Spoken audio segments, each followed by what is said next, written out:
வாழ்க வையகம், வாழ்க வையகம், வாழ்க வளமுடன்.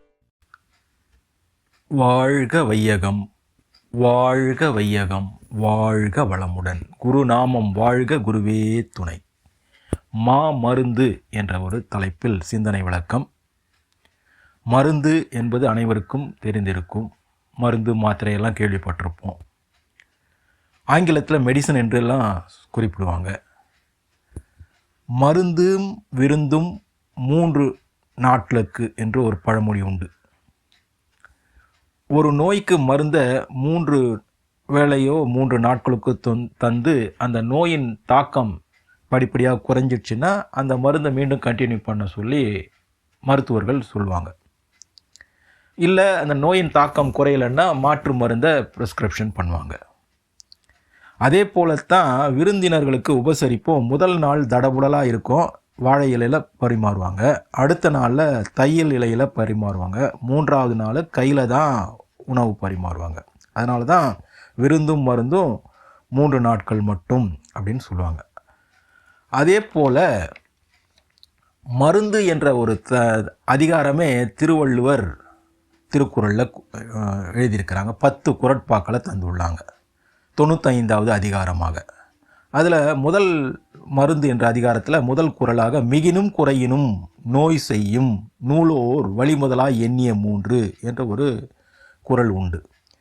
அதாவது இரத்த ஓட்டம், வெப்ப ஓட்டம், காற்றோட்டம் இவற்றில் எவையோ மிகுந்தாலோ கூடினாலோ நோய் உண்டு பண்ணும். வாதம், பித்த நோய், கப நோய் இவற்றில் ஏதோ ஒன்று அந்த நோயை உண்டு பண்ணும். அதனால் நாம் உண்ணும் உணவும் செயல்களும் தான் அளவுக்கு மேலே கூடினாலும் குறைஞ்சாலும் இந்த நோய்களெல்லாம் நம்ம தாக்கும் என்று குறிப்பிடுகிறாங்க.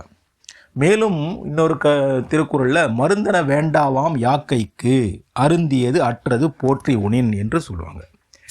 நாம் முன்னாடி சாப்பிட்ட உணவு செரித்து போச்சு என்பதை அறிந்து அதற்கு பின்னாடி நம்ம அடுத்த வேளை உணவு சாப்பிட்டா நமக்கு மருந்து என்ற வேறு ஒன்றும் தேவையே இருக்காது என்று சொல்கிறாங்க.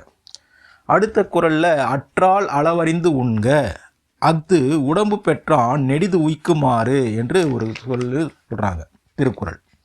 அதாவது அறிதற்கரிய மானிட பிறப்பை பெற்ற மனிதர்கள் அளவறிந்து தான் உணவு உண்ண வேண்டும் அப்படின்னு சொல்கிறாங்க. அது என்ன அளவு அப்படின்னு பார்த்தா மூக்கு முட்டை சாப்பிட்றதா, வயிறு ஃபுல்லாக சாப்பிடுவதா என்று பார்க்கும்பொழுது அது எந்த அளவு அப்படின்னா இயற்கை நமக்கு ஒரு சமிஞ்சை தருகிறது, காஷன் தருகிறது. நாம் அதை ஊன்றி கவனிக்கிறதில்ல. நாம் சாப்பிடும்பொழுது அந்த காஷனை நம்ம கவனித்தா அதுக்கு மேலே நம்ம உணவை எடுத்துக்க மாட்டோம். அதாவது உண்ட உணவு செரிமானம் ஆகிவிட்டது அப்படின்னா நமக்கு ஒரு பசி எடுக்கும். அப்போது ஒரு ஏப்பம் வரும், அதுதான் பசி ஏப்பம் அப்படின்னு சொல்லுவாங்க. அந்த பசி ஏப்பம் வந்த உடனே ஒரு அரை மணி நேரத்துக்குள்ளாக மீண்டும் உணவு சாப்பிட வேண்டும். அதே போல் நாம் சாப்பிட்டு கொண்டே இருக்கும்போது ஒரு காஷன் நமக்கு வரும், அதாவது ஒரு ஏப்பம் வரும். அது போதும், ஸ்டாப் அப்படின்னு சொல்லக்கூடிய ஒரு பூரண ஏப்பம். அந்த ஏப்பம் வந்த பிறகு நாம் அதை கவனிக்க மாட்டோம். நம்ம பேசிக்கொண்டோ டிவி பார்த்து கொண்டோ இருந்தோம்னா அந்த பூரண ஏப்பம் வரதை நம்ம கவனிக்காமல் மேலும் மேலும் அளவுக்கு அதிகமாக சாப்பிட்டா உடலில் நோய் ஏற்படும். அதனால் பூரண ஏப்பம் வந்த உடனே அதற்கு மேலே ஒரு கவளம் கூட நம்ம உணவு சாப்பிடக்கூடாது, ஒரு பட்டாணி அளவு கூட சாப்பிடக்கூடாது அப்படின்னு உடல் நலம் பேணுபவர்கள் இதை கடைபிடிக்கணும் அப்படின்னு சொல்கிறாங்க. நோயற்ற வாழ்வு வாழ நினைப்பவர்கள் இந்த அளவு முறையை பின்பற்ற வேண்டும் அப்படின்னு சொல்கிறாங்க. மகரிஷி அவங்களும் 5 அளவு முறை காக்க வேண்டும் என்று சொல்லியிருப்பாங்க. 5 ஞாபகம் வச்சுக்குங்க: உணவு, உழைப்பு, உறக்கம், உடலுறவு, உள்ளம். இவற்றில் எவற்றையும் மறப்பதும் மிகுப்பதும் மனித உடலின் மகத்துவம் அறியாதோர் செய்கையாம் அப்படின்னு சொல்கிறாங்க. அதனால் நம்ம மகரிஷி அவங்க சொல்கிறது மேலும் சொல்லுவாங்க, மருந்து அப்படின்னு சொன்னால் மறு உந்து தான் அப்படின்னு சொல்லுவாங்க. மறு உந்து தான் மருந்து அப்படின்னு ஆச்சு அப்படின்னு சொல்லுவாங்க. உடலில் நோய் வந்தால் அதை குணப்படுத்த எந்த அவயங்களில் நோய் வந்ததோ அந்த அந்த அவயத்தை ஸ்டிமுலேட் செய்வதற்கு தான் மருந்து தராங்க. அந்த மருந்து அந்த நோயை, அந்த ஆர்கனை போயிட்டு ஸ்டிமுலேட் பண்ணும், அதாவது ஊக்கப்படுத்தி குணப்படுத்துவது தான் மருந்து. மறு உந்து தான் மருந்து என்று மகரிஷி அவங்க விளக்கி சொல்லுவாங்க. அதனால் எளிய முறை உடற்பயிற்சியிலையும் அந்த மறு உந்துதல் பயிற்சியாக ஃபுட் ரெஃப்ளாக்ஸாலஜி என்று சொல்லக்கூடிய ப்ரெஷர் பயிற்சிகள், அதாவது பாதங்களில் அழுத்தி விடும் பயிற்சியை மகரிஷி அவங்க வடிவமைத்து தந்திருக்கிறாங்க.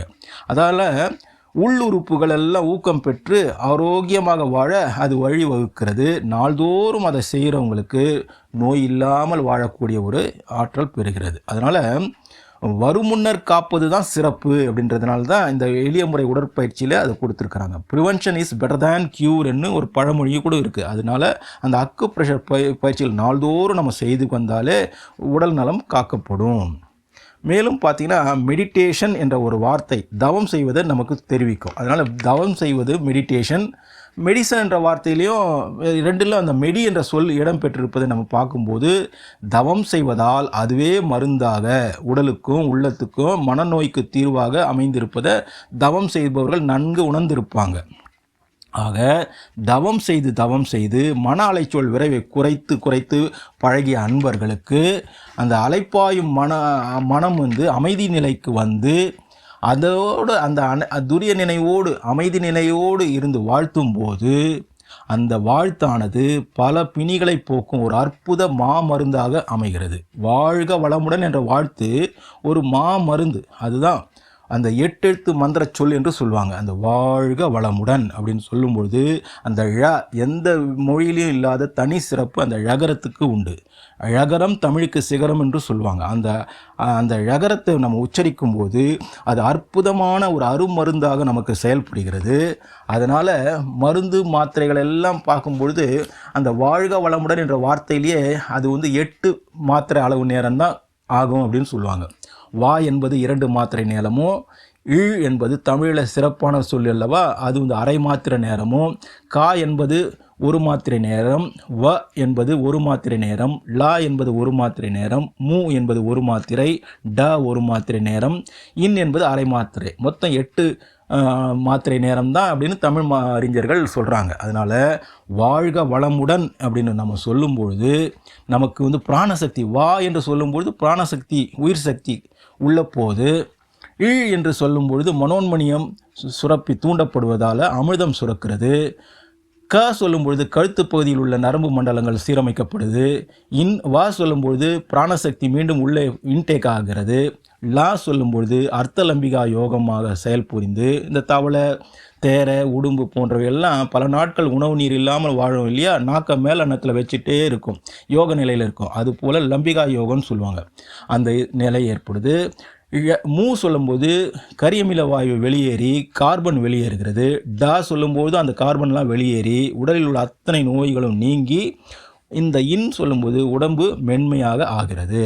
ஆகவே அகத்தவம் நாம் செய்வது ஒரு மருந்தாகவும் வாழ்க வளமுடன் என்ற வாழ்த்து மாமருந்தாகவும் செயல்புரிகிறது என்பதை நாம் விளங்கி கொண்டோமேயானால் நாள்தோறும் வாழ்வில் அதை கடைபிடித்து மகிழ்ச்சியோடும் மனநிறைவோடும் ஆரோக்கியமாக வாழ வாழ்க வளமுடன் என்ற மாமருந்து செயல்புரிகிறது என்பதை நாம் உணர முடியும். ஆகவே நாள்தோறும் இந்த உலகையும் வாழ்க வையகம் வாழ்க வையகம் வாழ்க வளமுடன் என்று வாழ்த்தும் நற்பழக்கத்தை சிறு பிள்ளை பருவத்திலிருந்தே நம்ம சந்ததிகளுக்கும் ஏற்படுத்தி விட்டோமேயானால் வருங்காலத்தில் உலக அமைதியோடு வாழ அது வழிவகுக்கும் என்று கூறி, வையமெல்லாம் வாழட்டும் வாழ்க்கை நலம் காத்தினிதாய், வளரட்டும் மெய்யறிவு வாழ்க்கை இன்பம் துய்த்தலிலே, உய்யமை பொருள் நாட்டம் உலகெங்கும் மக்களிடம் ஓங்குக மேலோங்குக நம் உள்ளமெல்லாம் ஒன்றுபட என்று ஆசான் அருட்தந்தை வேதாத்ரி மகரிஷி அவர்களின் வாழ்த்து கவியோடு இந்த மாமருந்து என்ற தலைப்பை நிறைவு செய்கிறேன். இதை கேட்பவர்களும் அனைவரும் வாழ்க வளமுடன் வாழ்க வளமுடன் வாழ்க வளமுடன். நன்றி. வாழ்க வளமுடன். ஸ்கை வேதாத்ரி அமுதம் சேனலை சப்ஸ்கிரைப் பண்ணாதவங்க சப்ஸ்கிரைப் பண்ணுங்கள், பெல் பட்டனை டச் பண்ணுங்கள். அப்போ தான் நாங்கள் போடுற எல்லா வீடியோஸும் உங்களுக்கு கிடைக்கும். நன்றி. வாழ்க வளமுடன்.